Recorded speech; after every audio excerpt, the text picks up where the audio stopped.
اب جب نبی صلی اللہ علیہ وسلم کے پاس وہ خط پہنچا تو کفار اس وقت تک قریب آ چکے تھے. ظاہر ہے وہاں پہ اس وقت اس زمانے میں نہ ٹیلی فون تھا، نہ فونز تھے، نہ S M S WhatsApp, کچھ نہیں تھا. مکہ سے انہوں نے کسی کے ہاتھ یہ خط لکھ کے بھیجا ہوگا. جب وہ نکلے ہوں گے تو پھر وہ جب تک وہ مدینہ پہنچے، نبی صلی اللہ علیہ وسلم تک خط پہنچا، اس وقت تک کفار مکہ جو ہیں وہ کافی آگے آ چکے تھے. نبی صلی اللہ علیہ وسلم نے مدینہ سے دو سپائس کو بھیجا، حضرت انس اور مونس، اور کہا کہ آپ چیک کریں کہ ایسا ہی ہے کہ نہیں. سپائس جب دیکھ کر آئے تو انہوں نے ایز اٹ از ویسے ہی پایا. کیا رپورٹ لے کر آئے؟ کہ 3,000 کا لشکر ہے، گانے بجانے والی عورتیں ساتھ ہیں، اونٹ گھوڑے یہ سب وغیرہ یہ ساری چیزیں وہ ساتھ لے کر آئے. ابو سفیان کا لشکر اتنا بڑا تھا کہ جو سپائس تھے تو انہوں نے دیکھا کہ مدینہ کے پاس عریز نام کی ایک جگہ ہے، تو جو ابو سفیان کا جو لشکر ہے اس کے جانوروں نے وہ ساری وہاں کی گھاس کھا لی تھی. صحابہ کرام نے بالکل کلیئر پکچر نبی صلی اللہ علیہ وسلم کو پہنچائی، کلیئرلی آئیڈیا دیا نبی صلی اللہ علیہ وسلم کے ہو کیا رہا ہے. ٹھیک ہے. پھر نبی صلی اللہ علیہ وسلم جب نبی صلی اللہ علیہ وسلم کے پاس یہ خبریں پہنچی تو صحیح بخاری میں آتا ہے کہ نبی صلی اللہ علیہ وسلم نے خواب دیکھا. خواب میں دیکھا کہ جب نبی صلی اللہ علیہ وسلم نے تلوار نکالی تو تلوار ٹوٹی ہوئی تھی، اس کے جو کنارے تھے وہ خراب، زنگ جو ہوتا نا رسٹی، وہ اس کی تلوار ویسی ہوئی بھی تھی. نبی صلی اللہ علیہ وسلم نے اس کے بعد ساری ہائی کمانڈ کو بلایا، سارے جو قبائل جو صحابہ تھے ان سب کو بلایا اور مشورہ کیا. کیا پتہ چلا اس سے؟ کہ جب مشکل آئے تو مشورہ کرنا چاہیے. مشورہ اور استخارہ، ان دونوں چیزوں کو بہت ہمارے دین میں دیا، اور ان کا قرآن میں بھی ذکر آتا ہے. ٹھیک ہے، کوئی بات ہو تو آپ اہل علم سے مشورہ ضرور لیں. جو ینگ تھے بدر میں نہیں گئے، ان کو ہوا کہ ہم جنگ کے لیے جائیں گے. اب جنگ کے لیے شہر میں رہیں یا آگے بڑھ کر آگے، مطلب جنگ کے لیے آگے شہر سے باہر نکلیں. نبی صلی اللہ علیہ وسلم کا اپنا یہ خیال تھا کہ شہر میں جنگ کریں، یعنی شہر کا دفاع کریں. اب وہ جب لڑنے آئیں گے تو شہر میں رہ کے شہر کو ہم اس کو اچھا. اب یہی چیز عبداللہ بن ابے کی بھی رہ کر ہم ان لوگوں کو فیس کریں، لیکن اس کا مقصد کیا تھا؟ اس کا مقصد تھا لڑائی سے بچنے کا. تو 300 لوگ عبداللہ بن ابے کے ساتھ تھے، اور 300 لوگوں کا یہی ان کا مشورہ تھا کہ ہم لوگ جو ہیں وہ شہر میں رہ کے، یعنی مدینہ میں رہ کے ان کفار کو فیس کریں. اب صحابہ کرام جو تھے بہت پرجوش تھے. بدر میں انہیں ایک ویسی ایک جیت مل چکی تھی، فتح مل چکی تھی. احد کا جب انہوں نے سنا کہ کفار آ رہے ہیں تو وہ بہت پرجوش تھے. نبی صلی اللہ علیہ وسلم نے جو خواب دیکھا تھا انہیں صحابہ کرام کو بتایا اور فرمایا کہ میں اس سے یہ انٹرپریٹ کرتا ہوں، میں اس خواب کے بارے میں یہ دیکھتا ہوں کہ تم لوگ شہید کیے جاؤ گے. لیکن صحابہ کرام نے کہا کہ ہم اس سے نہیں ڈرتے، ہم لڑنا چاہتے ہیں.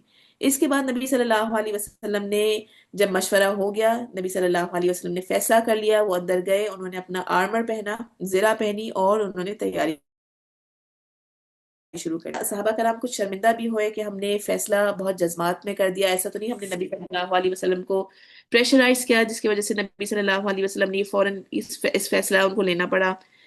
لیکن بہرحال نبی صلی اللہ علیہ وسلم نے فرمایا کہ اگر اچھا ڈیسیژن، اچھے مشورے کے بعد لے لیا ہے یہ فیصلہ تو اب میں اسے نہیں اتاروں گا. یعنی اب جو میں نے زرہ پہن لیے اسے میں نہیں اتاروں گا. اس کے بعد کیا ہوا کہ عبداللہ بن ابی نے فوراً ہی اپنے آپ کو الگ کر دیا. وہ اپنی جو اپنا مشورہ جو اس نے دیا تھا اس کی امپورٹنس چاہتا تھا. تو ہم نے پہلے بھی یہ بات کی تھی کہ مشورہ دینا ضروری ہے، اچھا مشورہ دینا ضروری ہے، بہت اچھی بات ہے. لیکن اگر ہم کسی کو مشورہ دیں تو یہ نہ سوچیں کہ وہ میرے مشورے پر لازمی وہ اس پہ پورا کام کریں. ٹھیک ہے، مشورہ دیا، مشورہ دے کے اب جس کو مشورہ دیا ہے لیٹ ہم ڈیسائیڈ کہ وہ ہمارا مشورہ لینا چاہتا ہے یا اس کے ذہن میں کچھ اور ہو. لیکن بہرحال عبداللہ بن ابی کو یہ بات پسند نہیں آئی کہ اس کا مشورہ نہیں لیا گیا، اور obviously وہ باہر جا کے لڑنا بھی نہیں چاہتا تھا. تو اس نے اپنے لوگوں کو پیچھے کر لیا. اور سیرت کی کتابوں میں لکھا گیا ہے کہ اللہ تعالیٰ ایسے موقع لاتے ہیں کہ نفاق بے نقاب ہو جاتا ہے. یعنی اگر مدینہ کے اوپر اٹیک ہو جاتا تو ہو سکتا ہے کہ عبداللہ بن ابی کا نفاق ظاہر کرنے کا اس کو موقع نہیں ملا. ہم نے عبداللہ بن ابی جو ہے اس کی جو منافقت ہے وہ سامنے نہیں آتی. اس کا جو ڈیفیکٹ تھا نبی صلی اللہ علیہ وسلم کو ان لوگ مسلمانوں کے سامنے نہیں آتا. نبی صلی اللہ علیہ وسلم کی ایک تو بہت ہی اعلیٰ کوالٹی کی ٹیم تھی ہے نا، سارے صحابہ کرام اس میں سے. تو اللہ تعالیٰ نے ایسا ایک واقعہ لے کر آئے جس سے وہ چھٹ کر الگ ہو گیا. دوسرا یہ کہ جب ایک دفعہ ڈیسیجن لے لیا تو اس پر ثابت قدم رہنا چاہیے. امام تیمیہ فرماتے ہیں کہ علم اور جہاد کے آغاز سے یہ امور لازم ہو جاتے ہیں، یعنی ایک دفعہ شروع کر لیا، علم حاصل کرنا شروع کر دیا، کلاسز شروع کر دی، پھر یہ نہیں کہ اب مجھ سے نہیں ہو رہا، مشکل لگ رہا ہے. ایک دفعہ انیشیٹو لے لیا، اس کی طرف بڑھ گئے، پھر اس پر ڈٹ جانا. ٹھیک ہے، ثابت قدم رہنا، اسٹیڈ فاسٹ ہو جانا، کیونکہ شیطان کنٹینیوسلی ہم پر حملہ کرتا ہے. بعض لوگوں کو حرام کاموں کی طرف شراب یا پورٹ وہ بعض لوگوں کو حرام کے پاس نہیں لے کے جاتا لیکن نیکی سے دور کرتا ہے. ٹھیک ہے، سستی ان میں ڈالتا ہے. ہم اپنے آپ کو بہانے دینے لگتے ہیں کہ جس نہیں لینا، بس سن لیتے ہیں، یا بس جتنا دل چاہ رہا ہے اتنا سن لیں، ہے نا. اور پھر ایک وقت آتا ہے کہ چھوڑ دیتے ہیں اور واپس آنا ناممکن ہو جاتا ہے. تو یہ طریقے ہوتے ہیں شیطان کے کہ اسے پتا چلتا ہے کہ یہ ایسے اجر بھی سمیٹیں گے، علم بھی بڑھے گا، علم کے ساتھ عمل میں بھی آئے گا. تو وہ کوشش کیا کرتا ہے کہ اچھائی سے، اچھی چیزوں سے لوگوں کو، مسلمانوں کو دور کرے. پھر جب وہ جا رہے تھے عہد کے پاس اور وہاں کفار آئے تو نبی صلی اللہ علیہ وسلم نے فرمایا کہ کون ہے جو ہمیں مختصر اور محفوظ راستے سے نکالے. اس کے بعد صحابہ نے ایک باغ یا ایک فیلڈ کوئی تھا تو وہاں سے مسلمانوں کو نکالا، جو کہ ایک شارٹ راستہ تھا.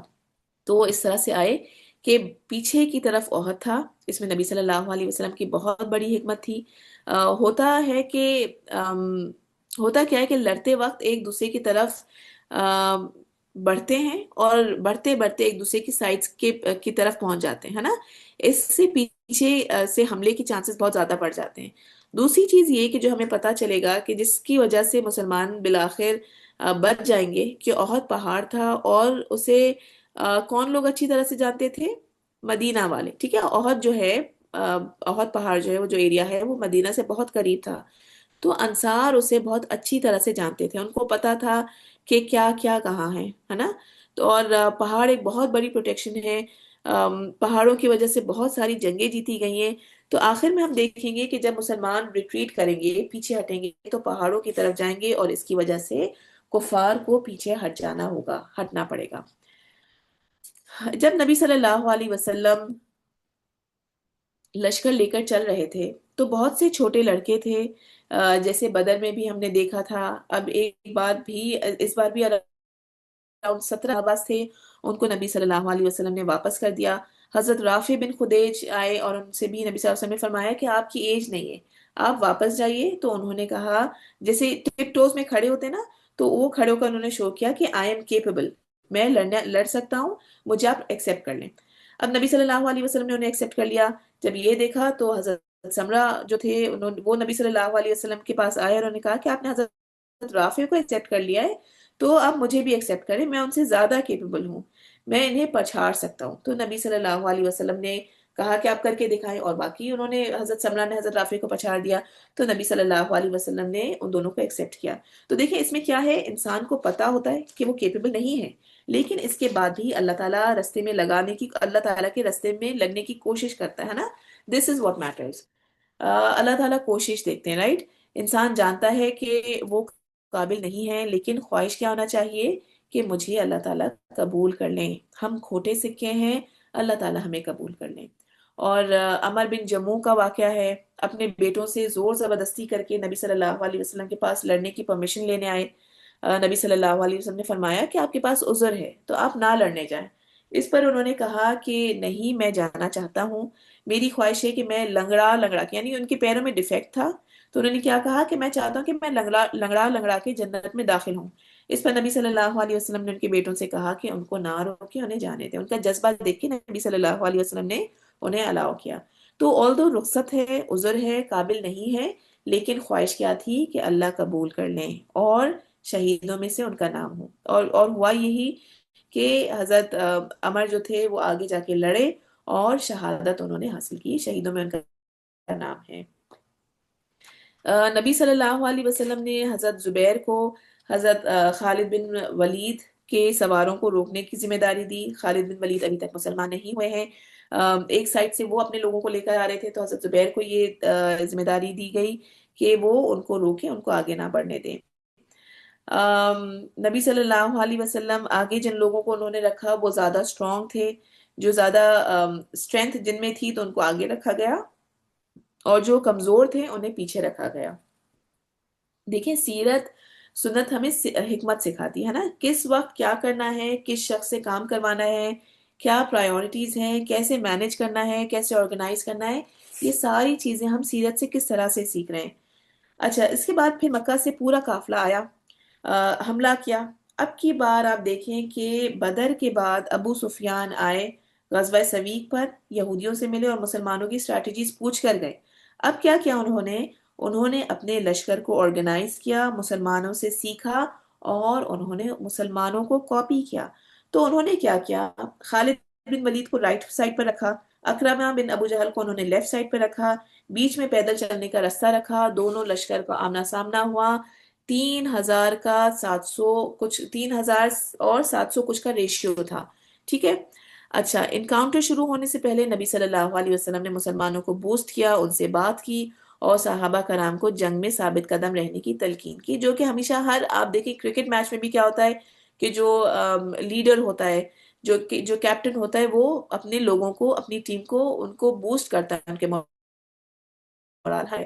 تو نبی صلی اللہ علیہ وسلم بھی یہی کیا کرتے تھے. اسی طرح سے انہوں نے کیا، جنگ احد سے پہلے بھی صحابہ کرام کو جمع کر کے ان کو تلقین کی، ثابت قدم رہنے کی، ان کو بوسٹ کیا.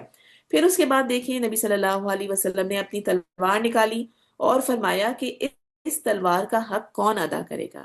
سارے صحابہ کرام فوراً آگے بڑھے، انا یعنی کہ میں حق ادا کروں گا، وہ کہنے لگے. پھر حضرت ابو دجانہ جو تھے رضی اللہ عنہ، انہوں نے سوال کیا کہ یا رسول اللہ، اس تلوار کا حق کیا ہے؟ کیا حق ہے؟ مجھے پتا چلے کہ ڈیوٹی کیا ہے میری، میں اسے کیسے فلفل کروں. یعنی کہ میں تلوار تو لے لوں لیکن میں اس کا حق پورا ادا کیسے کروں گا. اس پر نبی صلی اللہ علیہ وسلم نے فرمایا کہ اس کا حق یہ ہے کہ اس سے دشمن کو ایسی ضربیں لگاؤ کہ ٹیڑھی ہو جائے. اس پر انہوں نے کہا کہ میں کروں گا اس کا حق پورا، اور تلوار انہیں دے دی گئی. ابو دجانہ رضی اللہ عنہ نے کیا کیا کہ انہوں نے تلوار ان کو جب ملی تو انہوں نے اس کو لے کر صفوں کے درمیان اکڑ کر چلنے لگے، اور سر پر سرخ پٹی باندھ لی جو موت تک لڑنے کی ان کی خاص علامت ہوتی تھی. صحابہ کرام نے اس چال پر اعتراض کیا تو نبی صلی اللہ علیہ وسلم نے کیا فرمایا، اللہ کو یہ چال ناپسند ہے سوائے کچھ موقعوں کے. تو کیا ہے کہ جہاں روب دکھانے کی ضرورت ہوتی ہے وہاں دکھانا چاہیے، دشمنوں پر روب ڈالنا چاہیے، اس وقت عاجزی سے کام لینا نہیں چاہیے. ٹھیک ہے. اس کے بعد بہت دعائیں ہوئی. ہمارا بھی ہوتا ہے نا کہ جب ہم کچھ پریشانی میں ہوتے ہیں تو سب سے کہتے ہیں کہ میرے لیے دعا کرنا، میرے لیے دعا کرنا، ہے نا. دیکھیں اصل میں کیا ہے، ہر شخص مستجاب الدعوات ہے. اللہ نے دعا کی قبولیت کے وقت بتا دیے ہیں. جب ہم پریشانی کی حالت میں ہوتے ہیں تو اللہ تعالیٰ ہماری پریشانی سنتے ہیں، لیکن اس وقت ہم کیا کرتے ہیں کہ پریشانی کا اظہار زیادہ کرتے ہیں، اس کے بارے میں بولتے زیادہ ہیں، بات چیت زیادہ کرتے ہیں، اور اللہ سے رجوع کم کرتے ہیں، ہے نا. دوسروں سے دعا کرنے کا کہتے ہیں لیکن خود کیا کرتے ہیں، اس وقت ہم ہائے ہائے میں لگے ہوتے ہیں، اس وقت ہم دعا نہیں کر رہے ہوتے. جو چیز اس وقت کرنی چاہیے ہم وہ اصل کام نہیں کر رہے ہوتے. صحابہ کرام اس بات کو سمجھتے تھے تو انہوں نے بہت دعائیں کی، عہد سے پہلے مسلسل دعا میں لگے رہے. اس کے بعد جب فائٹ شروع ہوئی، جب لڑائی شروع ہوئی، پہلے مرحلے میں مسلمانوں کا پلڑا بھاری تھا، اس میں کلیئر کٹ انکاؤنٹر ہوا، اللہ تعالیٰ نے مسلمانوں کو فتح دی. اس میں عورتیں تھیں، صحابیات شامل تھیں، اور بعض مرہم پٹی کر رہی تھیں، بعض ایسی تھیں جو دیکھتی تھی کہ مشرک زخمی پڑا ہے تو اسے قتل کر دیتی تھی. کم از کم ایزی ہینڈلنگ جو جابس تھیں وہ کرتی تھیں، وہ دیکھ رہی تھیں. ہم نے لاسٹ اس میں بھی کیا تھا نا، لاسٹ جنگ بدر میں بھی کس طرح سے صحابیات مسلمانوں کی اس وقت ہیلپ کر رہی تھی.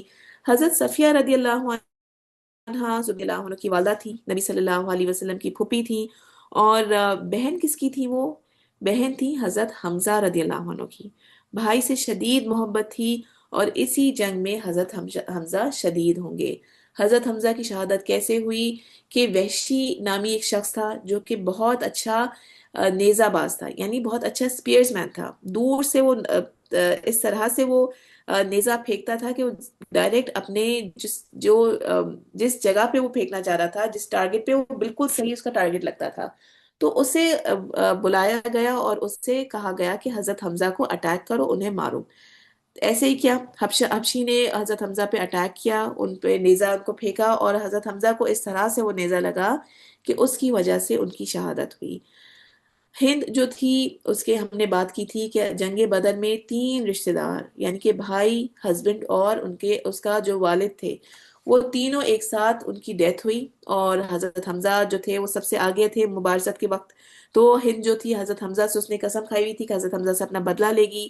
جب اس نے دیکھا کہ حضرت حمزہ کی شہادت ہو گئی ہے، تو اس نے آ کر ان کا جو جسم تھا اسے چاک کیا، اسے کھولا اور ان کا کلیجہ نکالا، کلیجے کو چبایا. پھر اس کے بعد ان کی جسم جو تھا اس کو میوٹیلیٹ کیا، یعنی کہ ان کے کان کاٹے، ان کی ناک کاٹی، اور ان کے جسم کا بہت برا حال کیا اس نے. بہرحال نبی صلی اللہ علیہ وسلم کا حضرت حمزہ سے جو رشتہ تھا، دودھ شریک بھائی تھے، اور ان کی ایج آلموسٹ ایک ہی تھی. نبی صلی اللہ علیہ وسلم کو ان سے شدید پروٹیکشن تھی اور محبت تھی. حضرت صفیہ رضی اللہ عنہا، اوور آل ان کی پوری فیملی کو اگر ہم سمجھیں، اسٹرانگ، بولڈ اینڈ کریجیس لوگ تھے. حضرت صفیہ جب میدان میں آئیں تو نبی صلی اللہ علیہ وسلم پریشان ہو کر بولے کہ دیکھیں یہاں پہ عورت ایک میدان کے بیچ میں آ گئی ہیں. تو حضرت طلحہ کو بھیجا گیا، نبی صلی اللہ علیہ وسلم نے ان کو بھیجا اور ان سے کہا کہ ان سے دور، جو خاتون ہیں ان کو دور کریں. حضرت طلحہ انہیں پہچان گئے اور بھاگ کے ان کی طرف گئے اور کہا کہ یا اما، یعنی کہ اے پھپھی، آپ کی جگہ یہاں نہیں ہے. لیکن وہ بہت جوش میں تھی. لیکن جب حضرت طلحہ نے انہیں فرمایا کہ نبی صلی اللہ علیہ وسلم نے آپ کو پیچھے ہٹنے کو کہا ہے، تو وہ فوراً یہ سن کر پیچھے ہٹی. ان کا بیسکلی یہ تھا کہ جب انہیں مدینہ میں حضرت حمزہ کا پتہ چلا تو وہ 2 بلینکٹس لے کر آئیں حضرت حمزہ کو دفنانے کے لیے. نبی صلی اللہ علیہ وسلم نہیں چاہتے تھے کہ وہ حضرت حمزہ کی باڈی کو دیکھیں، لیکن وہ کیونکہ اتنی جرأت والی تھی، اتنی کریجیس تھی، انہوں نے وہ گئی حضرت حمزہ کے پاس. حضرت حمزہ کی باڈی کا بہت برا حال ہوا ہوا تھا، باڈی پارٹس کو کاٹا ہوا تھا، اس حد تک کہ نبی صلی اللہ علیہ وسلم نے جب دیکھا تو بعد تک ہچیوں کے ساتھ روئے تھے. کے بعد اسلام میں میوٹیلیشن، یعنی کہ جو باڈی پارٹس جو کاٹ دیتے ہیں، اس کی حرمت آ گئی تھی، یعنی کہ باڈی پارٹس کو کاٹ دیا گیا تھا. پھر تو بہرحال حضرت صفیہ آئیں، حضرت حمزہ کی باڈی پر انہوں نے بلینکٹس ڈالے، بہادری کے ساتھ یہ سارے کام کیے. پھر جو خواتین کے ہم بارے میں پڑھ رہے ہیں، حضرت ایمن، جب بھاگنے والوں کی ایک جماعت ان کا سامنا ہوا تو ان کے منہ پر انہوں نے خاک ڈالتے ہوئے کہا کہ یہ لو چرخہ اور سوت کاٹو اس سے، یعنی تمہارا میدان جنگ میں کوئی کام نہیں ہے، تم اس قابل ہی نہیں ہو. یعنی مرد حضرات جو تھے وہ ڈر رہے تھے وہاں سے بھاگنے کی، کیونکہ آخر میں جب اس طرح سے کفار نے ان کے اوپر حملہ کیا تھا. لیکن حضرت ایمن میدان میں رہیں اور ان کو موٹیویٹ کرتی رہیں. پھر ہمیں عمارہ نصیبہ کا پتہ چلتا ہے. کون تھی یہ؟ بیعت عقبہ میں 73 لوگوں کے ساتھ جو عورتیں آئی تھیں ان میں یہ شامل تھیں، اور اب احد کے میدان میں شامل ہوئی. جنگ کے میدان میں نبی صلی اللہ علیہ وسلم کو پروٹیکشن دینے کے لیے آ گئیں. جب نبی صلی اللہ علیہ وسلم نے آواز لگائی کہ کون لڑ سکتا ہے میرے بہاف پہ، تو نبی صلی اللہ علیہ وسلم نے فرمایا کہ میں جہاں دیکھتا تھا تو نصیبہ تھی، حالانکہ ہاتھ پہ چوٹ لگی ہوئی تھی. جب ان کے بیٹے کو چوٹ لگی تو وہ لڑ نہیں سک رہے تھے، بیٹھ گئے. اس پر عمارہ نے فرمایا کہ تم اپنے زخم دیکھ کر کمزور مت فیل کرو، اٹھو اور نبی صلی اللہ علیہ وسلم کی پروٹیکشن کرو. مطلب یہ نہیں تھا کہ بیٹا زخمی ہوا ہے تو اسے دیکھ کر پریشان ہوتی. کیا کہا انہوں نے کہ یہ چوٹ کچھ بھی نہیں، صرف اٹھو اور آگے جا کے لڑو. تو یہ کچھ نام ہیں خواتین کے جنہوں نے غزوہ احد میں مسلمانوں کی مدد کی. حضرت عائشہ تھیں، حضرت سلمہ، حضرت سلیت، حضرت فاطمہ. یہ ساری جو خواتین تھیں، یہ سب جو تھیں یہ جنگ احد میں میدان میں شامل تھیں. حضرت ربیع بن مسعود تھیں، حضرت حمنہ بنت جہش، حضرت ایمن، حضرت عمارہ، یہ ساری خواتین تھیں رضی اللہ عنہن. پھر حضرت حنزلہ کا قصہ ہم دیکھ لیں کہ حضرت حنزلہ جو تھے بیسکلی حضرت حنزلہ کے قصے سے ہمیں سبق کیا ملتا ہے. یہ بھی پہلے شہید ہونے والے، پہلے مرحلے میں جو مسلمان شہید ہوئے تھے تو اس میں یہ شہید ہوئے تھے. ان کا جو باپ تھا ابو عامر راہب، جس وقت نبی صلی اللہ علیہ وسلم مدینہ آئے تو وہ اتنا سٹونچ کرسچن تھا کہ اتنا شدید کرسچن تھا کہ وہ جب نبی صلی اللہ علیہ وسلم مدینہ آئے تو وہ وہاں مدینہ چھوڑ کے مکہ چلا گیا.